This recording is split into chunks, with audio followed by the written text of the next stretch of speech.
Good afternoon, everyone. My name is Kim Bittner, and I'm with the ESRD National Coordinating Center. Thank you for joining us today for the ESRD NCC Patient Education Webinar event. The ESRD NCC webinar events are held in partnership with the Centers for Medicare and Medicaid Services. The calls feature patient and professional subject matter experts from around the country sharing how they or their organization are coping with situations related to COVID-19. Now, before we get started, I want to let you know that this call is being recorded and will be posted on the NCC COVID webpage, usually within 3 business days. Many times we'll have the recording up on the webpage well before 3 business days. So let's go ahead and take a look at the agenda for today's call. Today we are pleased to have Eva Tak, who is a patient subject matter expert with ESRD Network 17. She also volunteers her time with the National Patient and Family Engagement Learning and Action Network.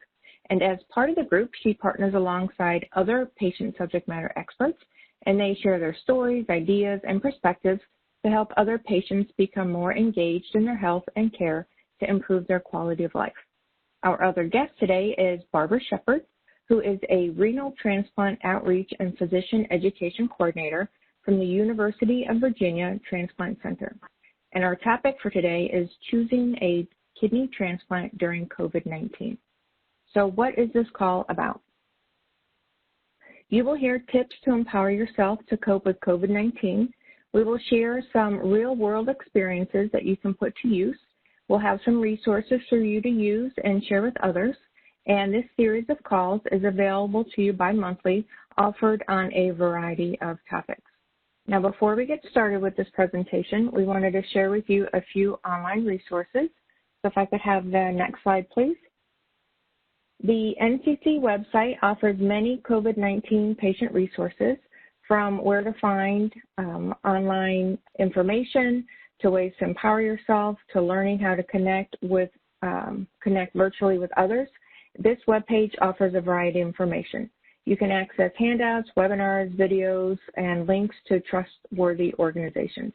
If you haven't visited already, and you probably noticed this web link on the slides that we had prior to this presentation, check out www.kidneycovidinfocenter.com and click on For Patients, and make sure you check back often because new resources are added frequently.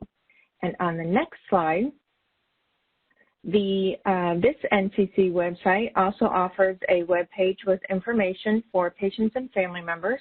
The resources available on this page would be appropriate for someone who is new to kidney disease, someone who's thinking about changing their current treatment, or is interested in learning more about their current treatment. For this information, visit ESRD or www.esrdncc.org/patient. So let's begin our presentation. As our speakers go through their presentation and you have questions, please submit them using the chat feature through WebEx or the Q&A on your lower right of your screen. When we get to the question and answer section of this presentation, we will share the questions that we received with our speakers, and our goal is to answer as many questions as time allows. At this time, I'd like to introduce Eva Tak. Eva was diagnosed with lupus in 1984. She lives in Northern California and has used in-center hemodialysis and several forms of home dialysis.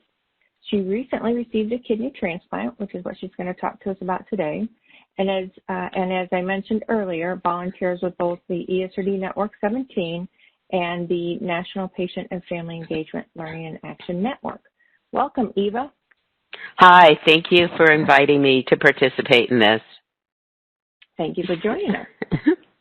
So Eva, before we talk about your recent transplant experience, can you tell us how long you were on dialysis and what type of dialysis treatments you used?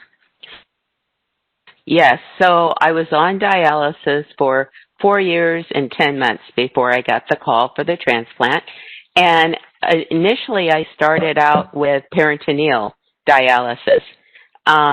Unfortunately, that didn't work for me. I had 3 surgeries on the catheter within 3 months, and both my nephrologist and I decided we gave it our best chance And then from that, I went to in-center dialysis. And initially, when I went to in-center, I thought, oh, I'm going to have a transplant in a few months, at the longest, because I had several people step up to volunteer for a live donor. Unfortunately, for one reason or another, it didn't work out. So I ended up, after 9 months, I changed to a fistula. I don't know how much you want me to say about the other forms at this time. Well, why don't we, let's go ahead and talk about your transplant experience just for now, and then if we have time, we can go back to some of your other experiences. How long were you on the transplant wait list? So I originally started dialysis the first week of October 2015. Now, I wasn't active on the list until August 2016, and they retrodated my time on the list back to when I first started dialysis. So it does take a while to be active on the list, because there are several things that you have to complete, like you have to be updated on all your tests, like breast exams, for women, like pap smears and various things, and vaccinations. So, and also I was recovering from the catheter surgeries, the peritoneal catheter surgeries. So, and I had to do the first exam. So there were several things that held back, but that didn't change my place on the list once I became active.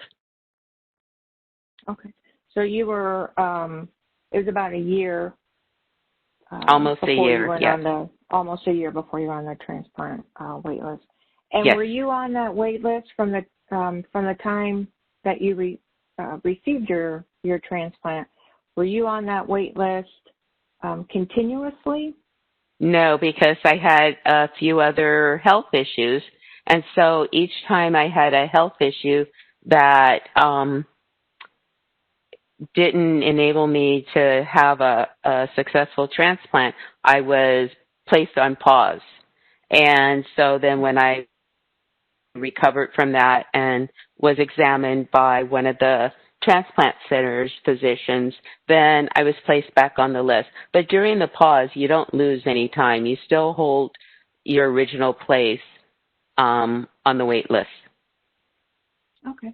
And earlier you mentioned about needing to do tests and labs. Can you talk to us about that a little bit and what you had to do to stay on the transplant wait list? Yeah, it's very important that you stay up to date, number one, with your regular labs that's just required through your health practitioner. So if it was, I mentioned some of the earlier ones with women, if it's men, it's probably prostate, but also your regular labs, or your regular vaccinations. And one thing with vaccinations is that for a number of them, you want to have them, like for the pneumonia, you want to have it, I believe it's like several weeks before your transplant. With me, I ended up getting a shingles vaccination. It turned out 2 days before my transplant, which means I have to redo it, but it didn't prevent or cause any problem with the transplant.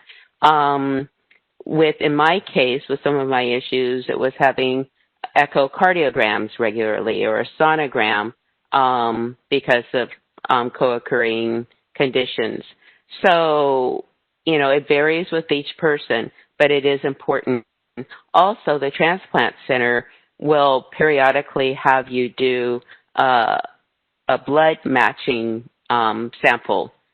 For a while, it was monthly. I know my center changed to quarterly. So it's important to keep up with those. Otherwise, you will be placed on pause. Okay. And when COVID-19 began earlier this year, did you have any concerns with being on the transplant waitlist? Yes, because originally, there was a concern that they would possibly suspend transplants because of they're predicting a surge of patients that could overwhelm the hospital. And then also having high antibodies that I needed a special kidney. So I was really on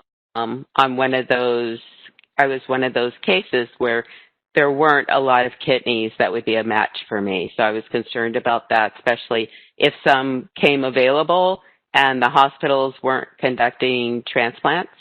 But in the meantime, I was very careful to prevent exposure to COVID. I mean, I didn't totally isolate because living alone, that would have been, and I'm a social critter, but I did limit my outside contacts.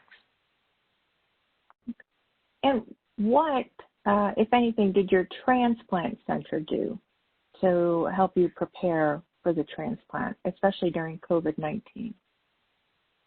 Well, fortunately, I had my annual checkup or update with the social worker who had reminded me to have my phone available at all times. And that was outside of COVID, but I had actually forgotten that. And I would turn off my phone at night, the ringer, and I would leave home when I took my dog for a walk. So it was very timely that she had reminded me to have my phone with me at all times before I got the call. I think it was 2 or 3 weeks before I got the call. They also made sure that I was up to date with all my tests, and they coordinated really well with my dialysis center. They keep you up to date. They make sure that I was healthy enough for the transplant. I had my annual, the month I ended up with my transplant. And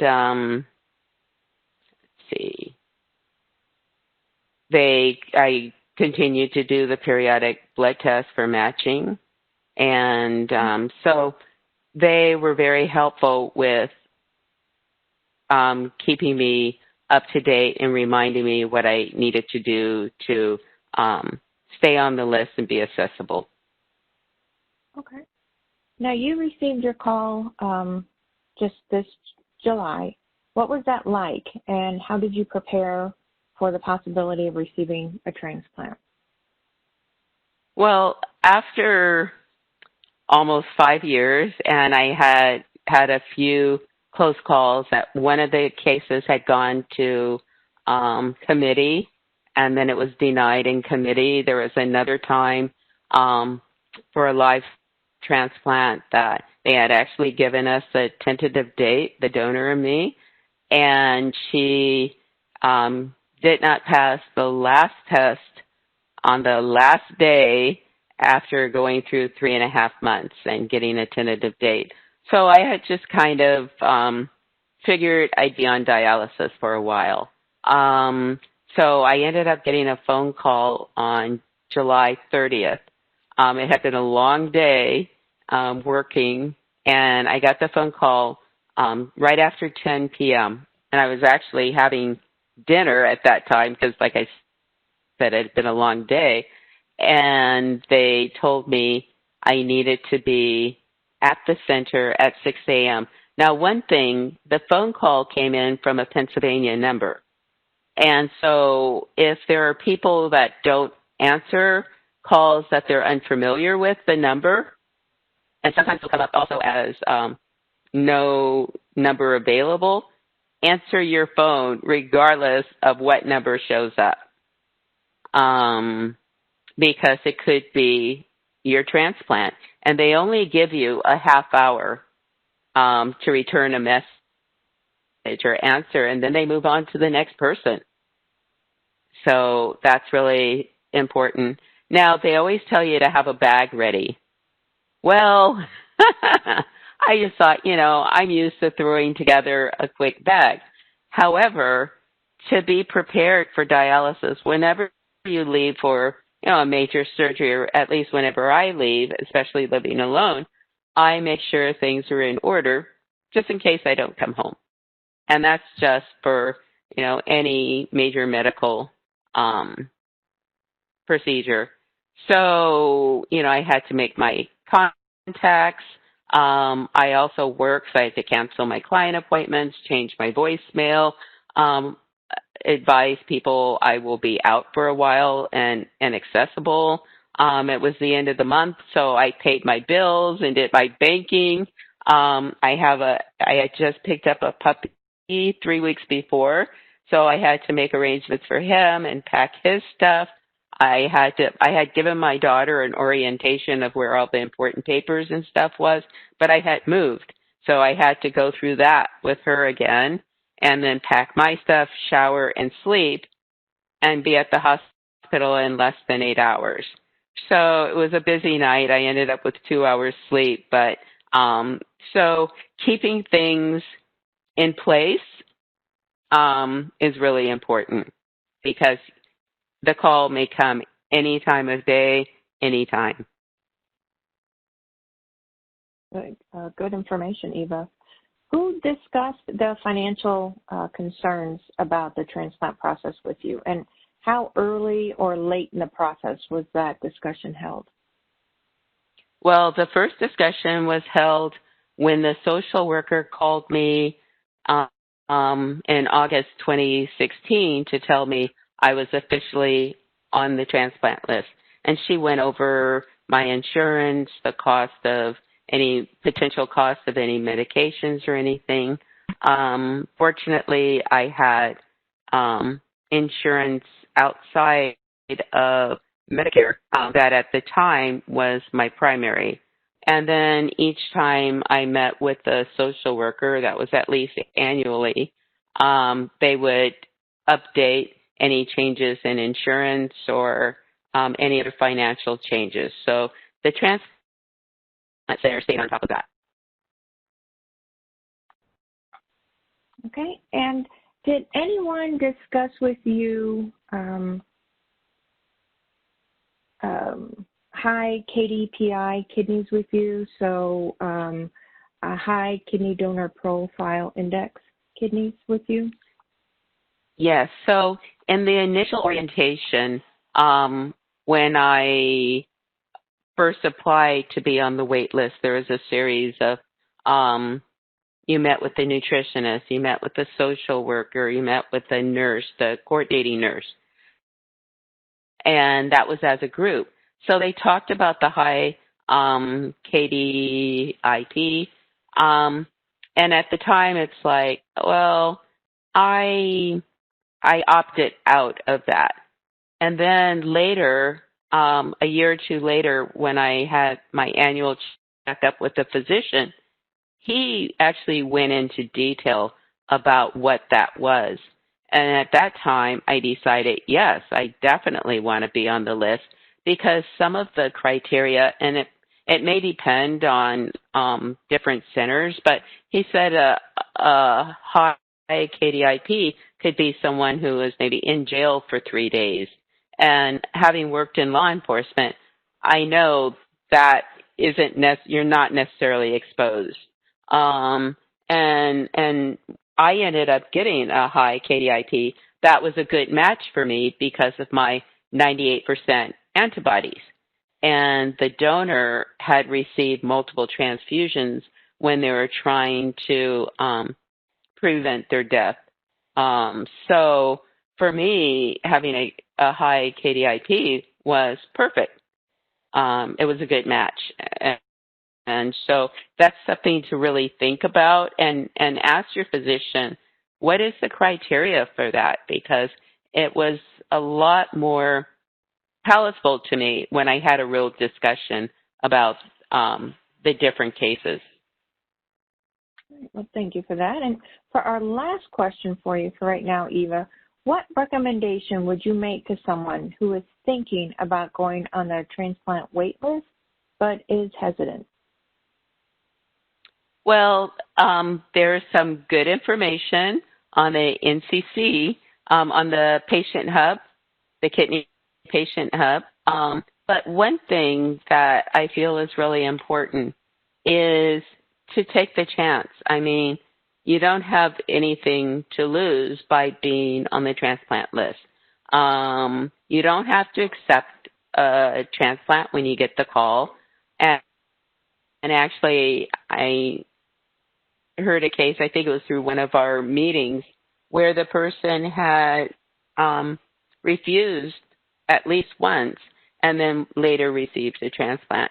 But, you know, it's another way of keeping your health up, because part of the annual is just walking a couple of flights of stairs, you know, being able to walk under your own power.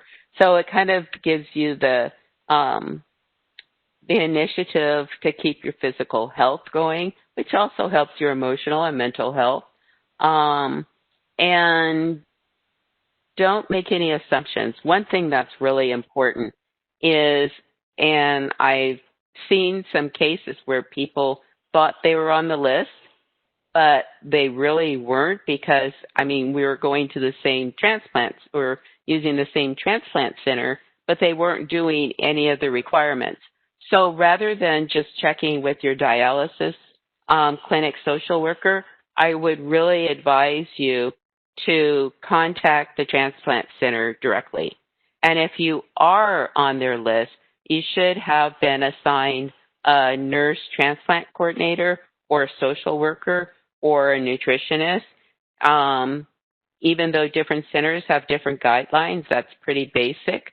And having the periodic blood matching test and having the annual checkups, because if you're not having any of those, you're most likely not on the list. And the best way to find out is to check directly with the center.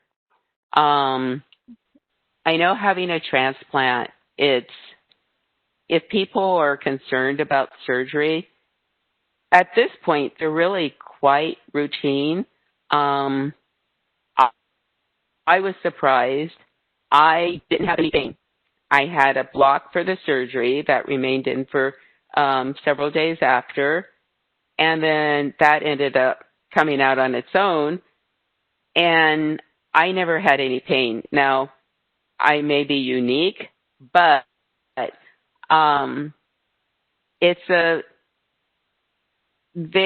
done a lot of transplants, you know, depending on the center that you're going to. I am so happy because it's allowed me to do so much more. I used to travel a lot internationally, and doing it while I was on dialysis, it was either costly or inconvenient. I've only done one international trip on dialysis, and it ended up just 2 visits for dialysis cost me $1,500. So having the transplant gives you much more freedom, much more energy, flexibility. I was spending 20 hours a week on, you know, my setup, dialysis treatment, cleaning up after it. 20 hours a week is a lot of time, especially on top of my work schedule. So, yeah. Well, absolutely. Thank you so much for sharing that with us, Eva. We appreciate you sharing a little piece of what you've experienced. And at this time, I'd like to now introduce Barbara. But Eva, if you can stay with us, because I know that we're going to have some questions for you at the end of this presentation. Yes, thank you. Thank you. It gives me great pleasure now to welcome Barbara Shephard to our call. Barbara is a certified clinical transplant coordinator, and for the past 7 years, she has worked as the Renal Transplant Outreach and Physician Education Coordinator for the University of Virginia, UVA, kidney transplant program. She has been with the UVA transplant program since 1991, and during her time with this transplant program, she's provided both pre- and post-transplant care for kidney, pancreas, and liver transplant patients. Welcome, Barbara, to the call. Hey, thank you, Kim, very much for that introduction. It's a pleasure to be here, and thank you for having me. First, I want to say congratulations to you, Eva. I'm so delighted that you've had a really positive transplant outcome. We all celebrate that. Next slide, please. So today we're going to talk about adjusting to the new normal. We're going to understand the adjustments that we have had to make as transplant centers and clinical practice in order to continue evaluating, transplanting, and caring for kidney recipients in a pandemic. We're going to describe the tool of telehealth and how we have utilized that to continue delivering care. We're going to discuss how we educated transplant recipients when their care partners were unable to be at the bedside, and we're going to talk about what we've learned through the process. Next slide, please. So I don't know if you're like me. I kind of wander around sometimes and wonder where the world that I knew in February was. As in March, as it was unclear how the virus would impact transplant candidates and centers, I know that there was probably a lot of fear amongst patients and fear for transplant staff, wondering if we would be able to deliver the care that we had promised. Our center never stopped post-transplant visits, evaluation, or actual transplants, and we quickly adapted to a telehealth platform in order to accommodate pre- and post-transplant visits. We utilized a platform called DocsMe, and patients were able to conduct a visit with their physician from their smartphone or from a computer with a camera if they had that. In some cases, we were able to do just a telephone visit, and for some post-transplant patients, that was a very good experience, just to be able to communicate with their doctor and review their concerns and have the physicians review their medication and their labs with them. There was some reassurance that we could provide through that mode. It was through CMS allowing telemed to be a billable service that we were able to provide this level of continuity of care to patients. Next slide, please. We continue to accept referrals from dialysis units and from referring nephrologists, and we were continuing to schedule evaluation appointments. We had taken our transplant education, which is a requirement. All patients that are referred for kidney transplant evaluation have to be educated about the risks and benefits, and there are some key components that must be shared before we can actually do an evaluation. We had already taken our education and created a voiceover. It was a PowerPoint presentation that we were able to either send as a link to patients to view before their visit, or we could direct them to a website where they could watch the education. Once they were able to do that, then we had a nurse coordinator be in touch with the patient to confirm that they had viewed the education, that they were comfortable with the information, and any questions that they had were answered. We then had the patient sign the Agreement of Understanding, which documents all of the content of the education and confirms that they were adequately educated. If the patient was ready, we scheduled them for a remote visit with the transplant surgeon, meaning via telemedicine. Through that visit, we were able to get some of the foundational things that were required for evaluation, to look at the patient's heart, lungs, all of the things that we concern ourselves with to confirm that kidney transplantation is safe. After they saw the transplant surgeon remotely, we were then able to schedule them to see our social worker, nutritionist, financial coordinator, and our living donor team. Those are the other groups that that are a part of that standard transplant evaluation. Patients, we were most concerned about patients that would be disadvantaged by any pause in our evaluation. So you're eligible to go onto the kidney transplant list when your glomerular filtration rate or your percent function is 20 or less. So we were most concerned about patients who could be eligible to get onto the list, that we we made access to transplantation education and evaluation available to them to benefit them by starting to accumulate waiting time. We are proud to say that between March 17th and June 17th, we were able to list 35 patients, put them on the list in an inactive status. 11 of those were through telehealth exclusively, and then we were able to make 32 patients active on the kidney transplant list. Next slide, please.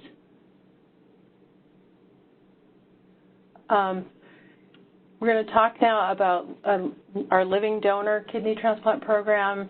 Initially, it was feared that we would have to put a halt to all transplant activity. Some patients reacted well. Some asked to have their surgery canceled.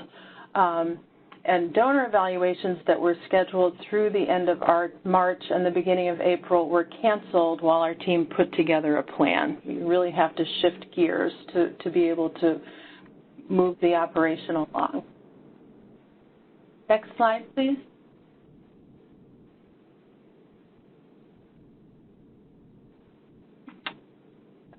We quickly generated a list of donor evaluations that needed to be rescheduled. Once the telemedicine platform was up and running, we scheduled 15 donor evaluations to be completed over a 2 to 3 week period. Patients were seen via telemedicine by the transplant nephrologist, the transplant surgeon, and our social worker and independent living donor advocate. Next slide, please. Many ambulatory restrictions were lifted, at least in our state, starting in early May. Each of these donors was brought to the clinic for a physical exam and the remainder of their diagnostics. Any out-of-state donors were scheduled for a 2-day evaluation at our center and provided with lodging while they went through their testing. Some patients requested to delay surgery themselves just out of concern for COVID. Our program opted to delay a few surgeries by 2 to 3 weeks until we had a better understanding of the viral penetrance. Living donors and their recipients are all tested prior to surgery. About 2 to 3 days before surgery, they're tested for COVID to make sure that it's safe to proceed. Next slide. And the other thing that we really had to adjust for in the early phases of COVID was how we were able to educate a transplant recipient called in for transplant when they were unable to be accompanied by any family or their care partner. A care partner is critical to a recipient's success with transplantation and the care of their loved one. They help get their loved one through this process smoothly, and it's a requirement at our center prior to active listing that the caregiver must be available 24/7 for the first several weeks after transplant. The care partner typically attends the teaching sessions and acknowledges understanding of the recipient's medication regimen, vital sign management, assisting with chores, shopping, lifting, all the things that the recipient will be unable to do for themselves, at least initially. That care partner also provides emotional support, and they are the link to the transplant team if the recipient is unable to communicate with us themselves. Next slide. So without being able to have any visitors at the bedside, we took our educational sessions for post-transplant recipients and turned it into an online video. We were able to share all of the materials via an email link or mailing a hard copy to the care partners so that they were on the same page with us and with the recipient, what the recipient was learning inpatient. We then had a nurse coordinator follow up with the care partner through a phone session to validate that they were understanding the education that was provided. And we had care partners come to our clinic if they needed a face-to-face conversation about how to help manage after discharge. Next slide, please. In terms of caring for a transplant recipient during COVID, there really hasn't been any changes that we have made in terms of anti-rejection medication regimens for transplant. We're still using the same protocols that we were prior to COVID. We still have the expectation that people or patients get labs done twice weekly during the post-transplant period, and that there was a lot of anxiety for patients to enter into an outpatient lab and risk exposure. But our patients were able to manage that and continue to do so. Our patients have in-person clinic visits for about the first 3 months every other week, and we're able to do some of those visits via telemedicine if our recipient is stable and comfortable with that platform. We do allow one visitor to the transplant clinic with the recipient for their appointment. Next slide. And I think that's it for me and my content. I'll turn it over to you, Kim. Well, thank you very much, Barbara. We do want to thank both Eva and Barbara for both your presentations and your information. We appreciate you sharing with us. And now we want to hear your questions. If you haven't already done so, we have received some questions. Please submit any questions that you might have for our panelists. And again, you can do that using either the chat feature or the Q&A through WebEx. So let's go ahead and get started with some of our questions. We did receive one. This one, they stated, thanks for sharing your experience, Eva. And this question, it could be for either of you. Barbara, it might be more geared towards you. It asks, are vaccines required to be listed for a transplant? We recommend to patients that they get all of the protective immunity that they can prior to transplant. So we strongly recommend that they be vaccinated for hepatitis A and B. We recommend the Shingrix vaccine and an up-to-date Tdap if they haven't had it recently. And the reason for that is that once immunosuppressed, the more immunity that you have to those things that you could be exposed to, it's best that you have it prior to transplant. Okay, thank you for that. We did receive another one. This is regarding, someone's asking, wanting to know, why is weight such a big issue? I have lost over 150 pounds since going on the program over 4 years ago. I'm being told that I need to get down to 280 before I can even go on the list. I do not understand why, if I am going to have to wait 4 or 5 years, why I cannot get on a list. Kim, I can speak to that. I think, first of all, congratulations on success with weight loss. That is really incredible, and it's very hard to do. I think different centers have a different level of comfort with higher BMI patients. Our cutoff had been 40 for a body mass index, and that's a calculation of height and weight. We've since expanded that. We have a transplant surgeon who is comfortable with robotic surgery, where the incisions are in different places and much smaller. And if you have a lot of weight in your abdomen, that's generally the concern that the surgeons have, that the wound healing will be slowed. I think that you should talk with your transplant center about a goal, a realistic goal.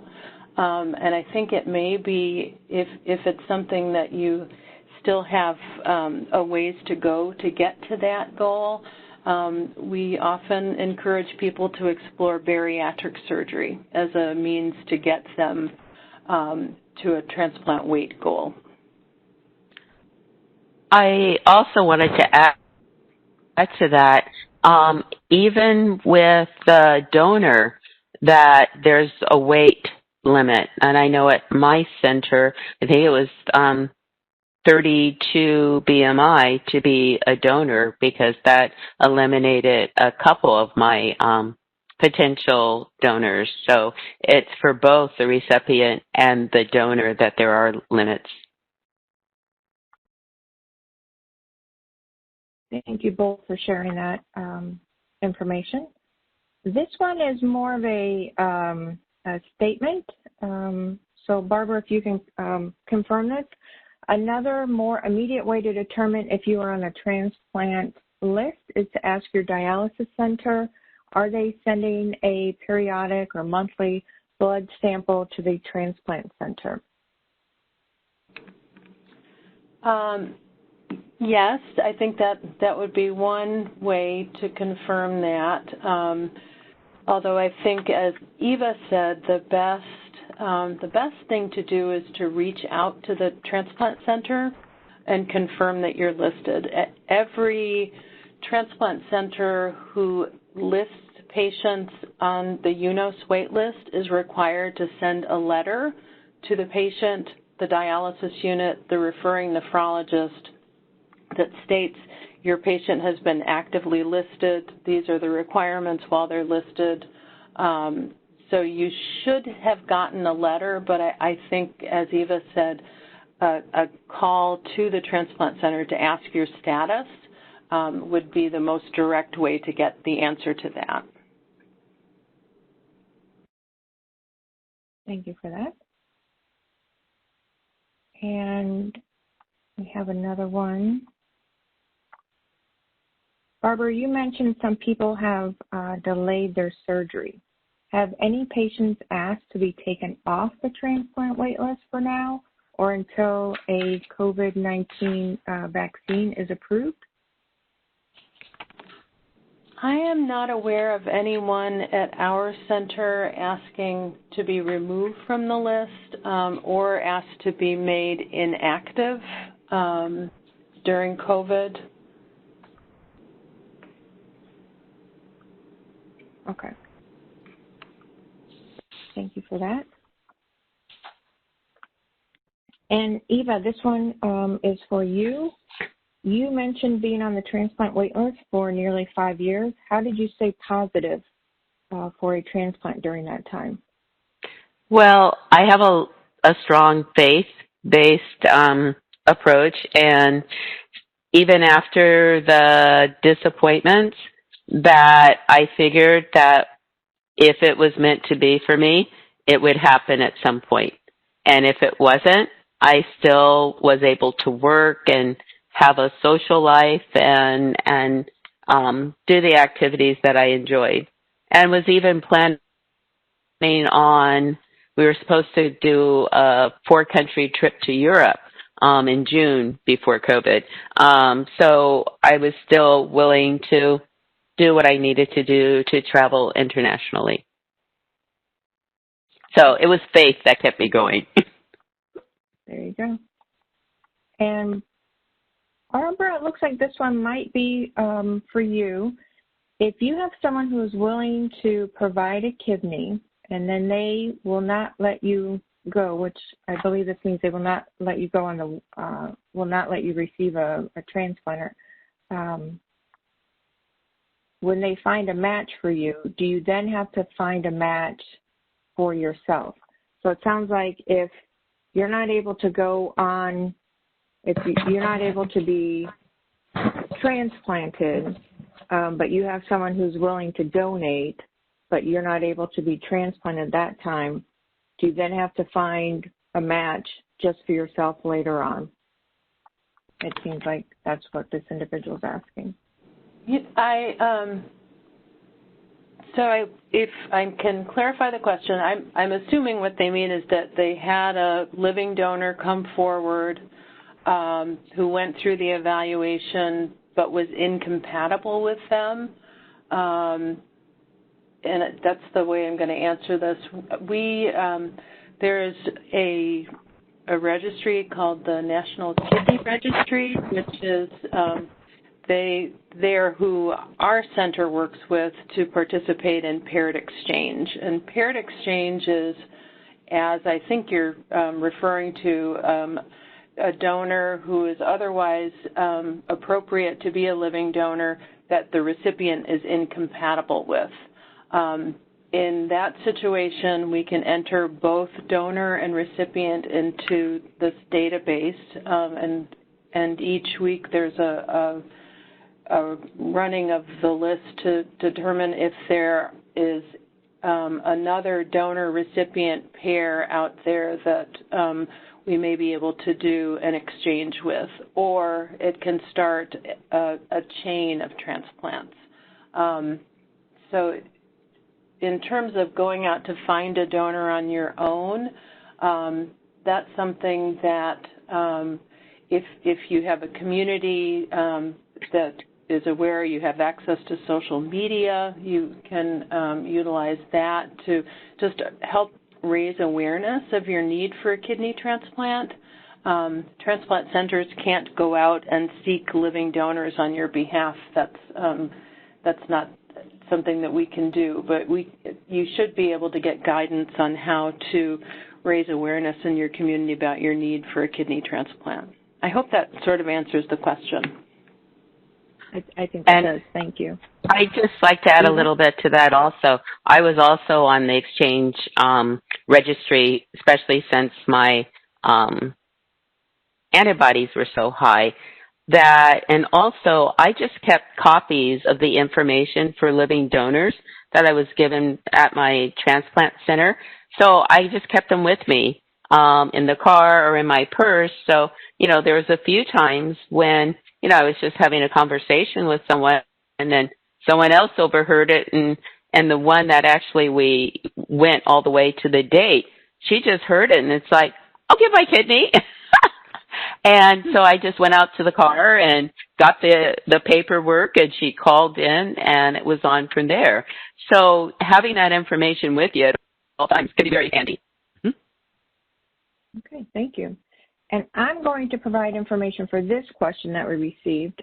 Someone is asking if there is a video or presentation regarding KDPI kidneys available through their network, either network 17 or 18.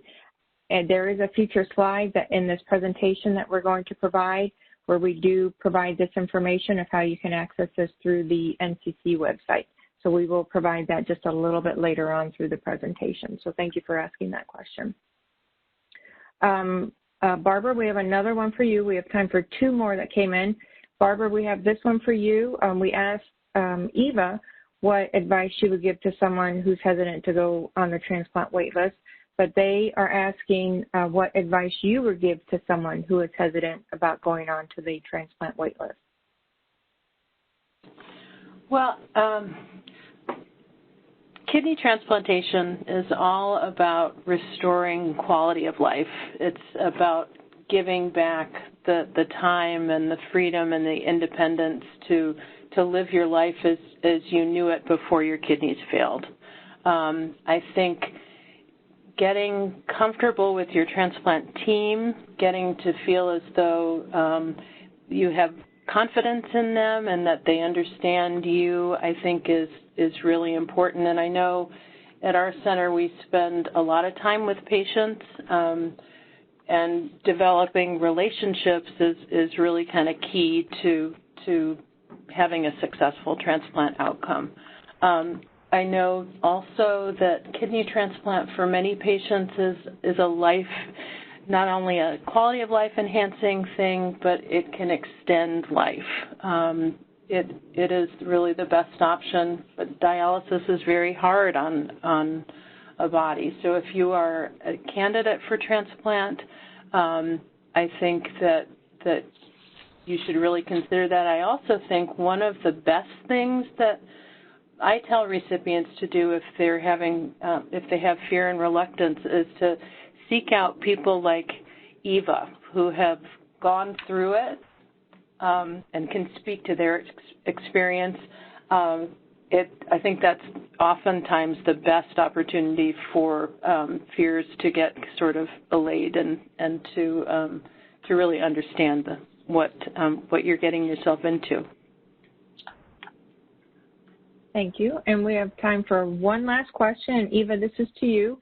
What was the most challenging part for you of being on the transplant waitlist? And how did you? Well, actually, I've always been physical, so that wasn't an issue. But I had high parathyroid. So my PTH, I really had to give that special attention to control it because I also had a problem with the Sensipar tolerating it. So to make sure all my labs were within appropriate range was just probably the area that I gave the most attention to. And by doing regular dialysis and eating appropriately, that helped keep my labs within range and taking the medications that I needed to. Okay. All right. So that's what we'd want to do for anything. Yeah. Absolutely. Well, again, thank you both, not only for your presentation, but for the excellent answers you provided for all the questions that we received. Thank you for having us. Slide. Thank you. Thank you for having me. Next slide. Thank you. So earlier during this call, we shared a couple resources on the NCC website. So now we want to share a few that are specific to transplant. If I can have the next slide. The first one is planning for a kidney transplant. This tool was developed by transplant patients to offer tips that they use to prepare for the transplant process. It discusses staying in contact with your healthcare team, the role of your social worker, and who makes up your transplant team. Another resource is preparing for a kidney transplant, and this handout provides 7 tips, including don't skip or miss dialysis treatments, which we talked about, and take your medications as prescribed. Both of these resources are available at that web address that you see on the bottom of the screen, which is www.esrdncc.org/patients, and then select the transplant menu. If I can have the next slide. The Transplant 101 series was also developed by patients for patients, and it is made up of 7 resources and offers information to help you better understand the transplant journey. It explains the kidney transplant process, the transplant team, kidney diet, and what to expect after the transplant. You can read about them one at a time or just take them all and go through them. The resources are available in English and Spanish. And you can visit that web address on the bottom there, which is esrdncc.org/NPFE-LAN, and then select the Transplant Affinity Group. If I can have the next slide. Here we have a short video that's titled, "Is a Kidney Transplant Right for Me?" And it describes what a kidney transplant center is and the different types of kidney transplants available. You can visit www.esrdncc.org/patients and then select patient videos from the right menu. And as we've been discussing COVID-19 during this call, we'd also like to offer you some resources specific to COVID-19. So on the next slide, we have 11 things you can do to get ready for a transplant during COVID-19. While the title kind of explains it all, it also offers tips about how to stay in contact with your transplant team and what type of information you should share. Today, we also talked about telemedicine, and we have a toolkit titled Kidney Patient Care, Your Guide to Using Telemedicine, and it offers tips to enhance your appointments that you might have, and it also includes a checklist and an appointment tracker. We have the web address down there for you on the bottom of the screen. You can visit that and download both of these resources. Now, one final resource that we have for you, and this is what was mentioned a little bit earlier when we answered one of the questions that was submitted. This is, we want to remind everyone about the kidneyhub.org. is a mobile-friendly web app that was developed by the NCC with input from our patient subject matter experts, and it offers information on home dialysis, the kidney transplant process, infection prevention, mental health, and more. On there, on the bottom of the screen, you can see there is a video for understanding high KDPI and increased risk kidneys. That's a video that you can access through the kidneyhub.org. So go ahead and visit this URL using your mobile device and then save it on your home screen, and then you'll have easy access to it every day. So our next Quick&R event is our provider event is next week on October 14th at 3 p.m. Eastern Time, and our next patient-focused event is scheduled for October the 20th at 4 p.m. Eastern Time. You can always stay in contact with all of our events that we have scheduled at kidneycovidinfocenter.com and then register for all the upcoming events. We'd like to thank you for being with us this afternoon, and for additional COVID-19 resources, please visit the CASER website at casercoalition.com. And we just, again, want to thank everyone and wish you a good evening. Take care.